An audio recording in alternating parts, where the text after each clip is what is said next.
근데 이제 나사가 출범을 했지 않습니까? 그렇다고 해서 미국이 승승장구를 발라할 수 있었던 건 아니었죠. 그런 상황이었고 이미 아까 말씀드린 것처럼 나사는 출범했지만 이미 격차가 너무 커져 있었던 상황입니다. 61년이 됐습니다. 4월 12일 너무 유명한 최초의 우주인 유리 가가린이 우주 공간에서 이제 궤도 비행에 성공을 하게 됩니다. 최초의 우주인조차도 사람이 간 것조차도 소련이 해버렸어. 했다. 이게 굉장히 컸던 거예요. 최초의 인공위성도 최초로 사람이 나간 것도 소련이. 그리고 미국은 생중계로 폭발했고. 아. 지금 유리 가가린이 갔었던 건 뭐냐면요. 지구를 인공위성처럼 돌았어요. 이건 궤도 운동을 했다는 건데 이게 중요합니다. 왜 그런지 말씀을 드릴게요. 4월 12일에 했어요. 미국 입장에서는 더 이상 뒤떨어진 거 보이면 안 되거든요. 바로 5월 달에 앨런 셰퍼드를 미국 우주로 보내는데 어떻게 되냐면 탄도 비행입니다. 그냥 올라갔다 내려오는 거예요. 한 바퀴 도는 거랑 달라요. 올라갔다 그냥 내려온 탄도 비행을 하는 겁니다. 좀 그렇죠. 이제 미국의 언론은 야 이것이 진정한 애스트로넛이야라고 이야기를 하지만 약한데 사실 약한 부분들이 좀 있습니다. 진짜 궤도 비행을 한 거는 1년 후입니다. 1962년이 돼서 존 글렌이 처음으로 그걸 하게 됩니다. 자, 지금 상황을 볼게요. 미국이 소련을 앞선 게 뭐가 있냐? 없어요. 인공위성, 첫 생명체, 첫 우주인 전부 다. 우주로 올릴 수 있는 중량도 소련이 훨씬 더 크죠. 이것뿐만 아니라 지금 다른 탐사들을 계속 같이 하고 있어요. 예를 들자면 최초의 태양 궤도 인공위성 있죠? 네. 지구를 도는 거 말고 태양을 돌게 하는 거. 그것도 소련이 쏩니다. 근데 루나 1호예요. 이건 흥미로운 게 있으니까 말씀드릴게요. 루나 1호. 루나 하면 달. 왜 루나 이러지? 달 궤도를 만들려고 했는데 실수로 지나쳤어요. 그래서 그냥 태양 궤도를 돌아버렸습니다. 그래요? 하지만 어쨌든 성공했죠. 꿀. 그래서 태양 인공위성의 최초도 소련이고요. 최초로 달에 도달한 것, 착륙은 아니고 부딪혀서 사라졌지만 도달한 것도 루나 2호였고요. 부딪혀서 소련이었고요. 사라졌단 말은 그냥 바로 폭발했다는 말인가요? 그렇죠, 그렇죠. 네. 그런데 그것도 도달했다는 것도 의미가 있는 거예요. 자, 요게 뭐냐면 달의 뒷면 사진입니다.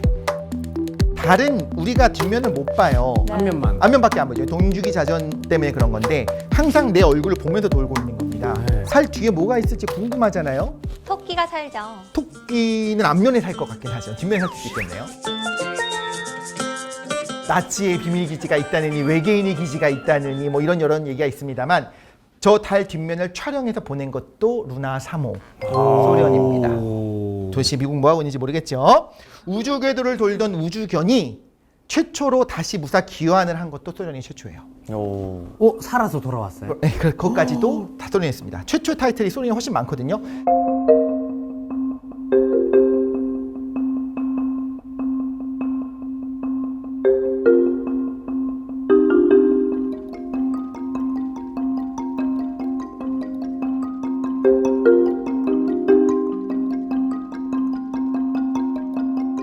자, 이제 여쭤보고 싶은 게 있어요. 미국은 이제 뭐 해야 될까요? 뭐 어떻게 하고 싶어요? 정치인이에요. 미국 입장에서는 네. 저거보다 강력한 걸 해야죠. 네, 이걸 다 엎을 정도로 네. 좀 더 획기적인 걸 하지 않으면 사실 맞아. 체면 복귀하기 어려울 것 같은데. 이쯤 되면 육탄적으로 한번 그냥. 소련도 웬만하면 앞으로 향후 몇 년간 못할 것 같은. 그게 정확해요.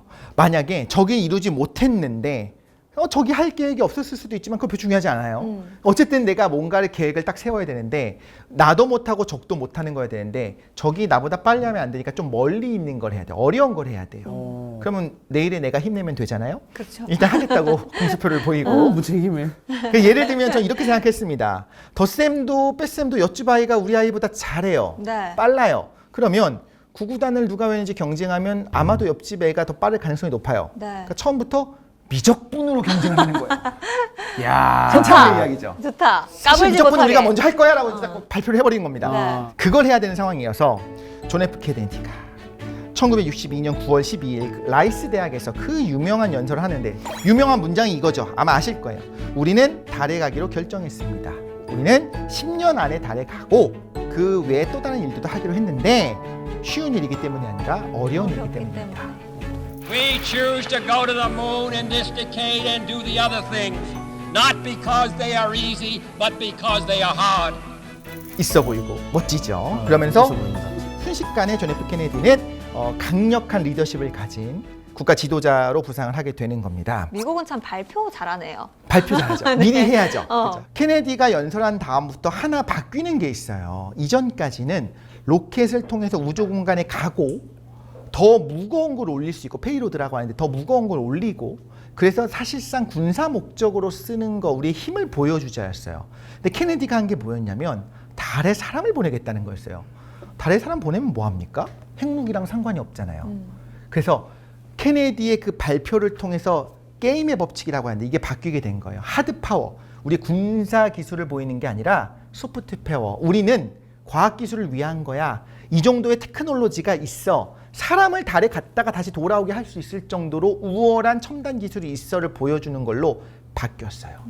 그 전까지는 그냥 계속 폭탄만, 더 강한 로켓만 만드는 거였다면 이제는 그런 정교한 걸 만드는 걸로 소프트 파워 확보가 목표로 변한 거고. 자, 사실 케네디가 정말 원했던 거는요, 냉전의 승리였어요. 우주 개발도 우주 개발이지만 사람이 다녀오는 거가 중요하다기보다는 냉전에서 미국이 승리한 게 더 중요했던 거고, 뭐 그럴 만도 하죠. 당연히 그렇게 생각할 수 있는 상황이었고요. 그런데 케네디가 연설한 다음에 좋은 의미로서 미국 국민들이 케네디의 발언에 열광을 한 거고요. 원래는 굉장히 많은 돈이 들어가야 되는 상황이고 나사의 예산이 많이 가야 되는데 아무 문제가 없습니다. 의회에서 모조리 오케이를 하게 됩니다. 국민이 원한다는데 이런 상황에 가서 이제 돈이 무제한으로 공급되기 시작하는 거죠. 그러면 이제 결국에 미국이 우리가 알고 있듯이 자신의 말을 지켜서 달에 사람을 먼저 보내게 되는 거죠. 자, 이렇게 프로젝트가 시작을 하게 됩니다. 원래 미국이 어떤 계획들이 있었냐면요, 유인 우주 계획으로 머큐리 계획이 있었어요. 유리 가가린이 가기 전부터 라이카를 보낸 순간부터 이미 뭘 생각했냐면 강아지를 보내는 걸 본 다음부터 아, 다음은 사람이구나 하는 걸 당연히 누구라도 다 알아요. 사람을 보내기 위한 유인 우주 계획을 시작하고 있는 상황이었는데 이렇게 차근차근 준비하고 있는데 갑자기 유리 가가린이 간 거예요. 그럼 미국은 어떻게 해야 될까요? 우리 다시 차근차근 준비해서 더 안전하게 가자가 아니에요. 이건 빨리 패스해버리자. 한 방에 더 큰 거로 가자를 해야 되잖아요. 그래서 바로 케네디 연설 이후로 아폴로 계획을 세우게 됩니다.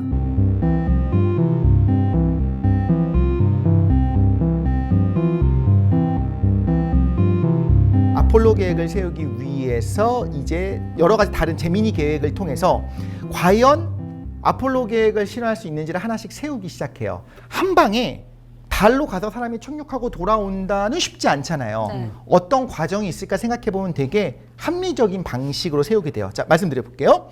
일단 달로 사람을 보내야 되니까 거대하고 강력한 로켓을 만들어야겠죠. 그러니까 로켓 만드는 거 하나.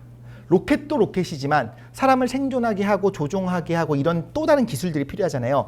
예를 들면 과연 장기적으로 일주일, 2주일 동안 사람이 우주 공간에 있어도 괜찮나? 굉장히 면역력이 떨어지거나 암에 걸리거나 이럴 수도 있잖아요. 이거 한번 테스트 한번 해봐야겠죠. 우주선 바깥으로도 나갔다 들어와야 돼요. 우주선 안에만 있으면 안 돼요. 착륙했다 올라와야 되니까 우주 유영도 한번 해봐야겠죠. 우주선 두 개가 랑데부라고 해요. 이렇게 근처에 조우하는 것까지 가는, 이게 두 개 같이 가면서 조우하는 기술이 필요해요. 이 랑데부 기술도 한번 해봐야겠죠. 그 다음에 실제로 랑데부 상황에서 붙어서 도킹하는 것까지도 해봐야 됩니다. 도킹까지. 이런 거 과정이 하나하나를, 많다. 그죠, 갈 길이 많죠. 네. 이런 것들을 확인하는 기술들을 재미니 계획에서 다 하나씩 하게 되고요. 자, 일단 세턴 V 로켓을 만들었습니다. 누가 만들었냐면 폰 브라운이 만든 세턴 V는 이제 있어요. 강력한 로켓을 만들었어요. 그 다음에 이제 아폴로 계획을 통해서 달로 가는 과정을 하나씩 확인을 하는데, 예를 들면 이렇게 갑니다. 세턴 V 로켓에 사람을 직접 태웁니다. 세턴 V 한번 보여드릴게요. 아, 멋지게 생겼죠. 이야, 진짜 거대한 물로켓 같아. 진짜 큽니다. 세턴이 실제로 저 로켓을 쏘기 시작했었던 거는 아폴로 계획 1호부터 처음부터 시작했던 건 아니고 중간부터 시작하게 되거든요. 최초로 쏘기 전의 모습이에요. 그냥 보면 뭔가 거대하고 크거든요. 네. 그런데 이런 로켓을 통해서 뭘 해야 되느냐? 세턴 V에 사람이 탑승해서 이때 실제로 유인 발사도 한번 해봐야죠. 왜냐면 새로운 로켓이니까. 이게 아폴로 7호에서 이걸 하고요. 자, 8호는 뭘 하냐면 달로 갑니다. 네.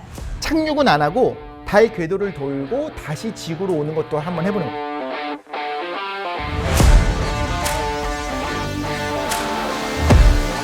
하나하나 해보는 거예요. 우리 어린아이들이 보통 심부름을 갈 때 현관까지 갔다 와보고 문 열고 나갔다가 놀이터에서 다시 와보고 이렇게 하다가 점차 자기의 구역이 넓어지면서 학교도 왔다 갔다 맞아요. 하는 거잖아요. 이게 7호, 8호, 9호, 10호 가서 그 다음에 이제 11호에서 우리가 알고 있는 그 위대한 달에 착륙하는 순간이 나오게 되는 건데 와우.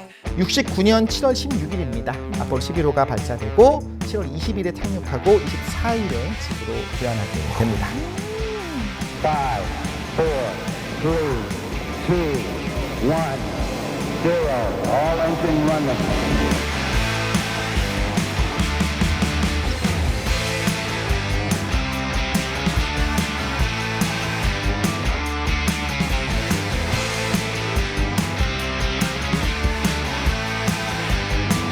자, 아폴로 11호의 사령관이 닐 암스트롱이죠. 유명하죠. 그리고 최초 달에 발을 내디딘 분이 되는 건데, 자, 이 장면이 뭐냐면요.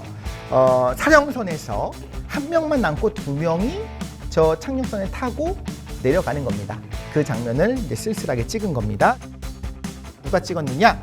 달로 내려가지 못하고 달 궤도에 돌고 있었던 마이클 콜린스가 사령선 조종사예요. 이 조종사가 직접 찍은 겁니다. 저 안에는 지금 버즈 올드린과 닐 암스트롱이 같이 있는 거죠. 암스트롱은 사령관이고요. 버즈 올드린은 달 착륙선의 조종사예요. 지금 같이 내려가고 있는 상황이 된 겁니다. 같이 못 내려가서 되게 아쉬웠을 것 같아요. 그럴 수 있을 것 네. 같아요. 그리고 우리가 잘 모르는 하나의 영웅인 거예요. 자, 닐 암스트롱은 달에 내려갑니다. 이야. 자, 달에 내려가는 장면과 작업하고 있는 장면. 근데 이제 흥미로운 건 저 왼쪽에 달에 내려가고 있는 건 누굴까요? 닐 암스트롱이 아니겠지요. 저걸 찍은 사람이 있잖아요. 아, 그래서 그렇네요. 저거는 닐 암스트롱이 직접 그 버즈 올드린을 찍은 겁니다. 올드린이 내려가고 있는 상황인 거고, 암스트롱은 이미 내려와서 사진을 찍고 있는 거고, 오른쪽 사진은 뭐냐면 그 버즈 올드린이 닐 암스트롱이 저기서 일하고 있는 거.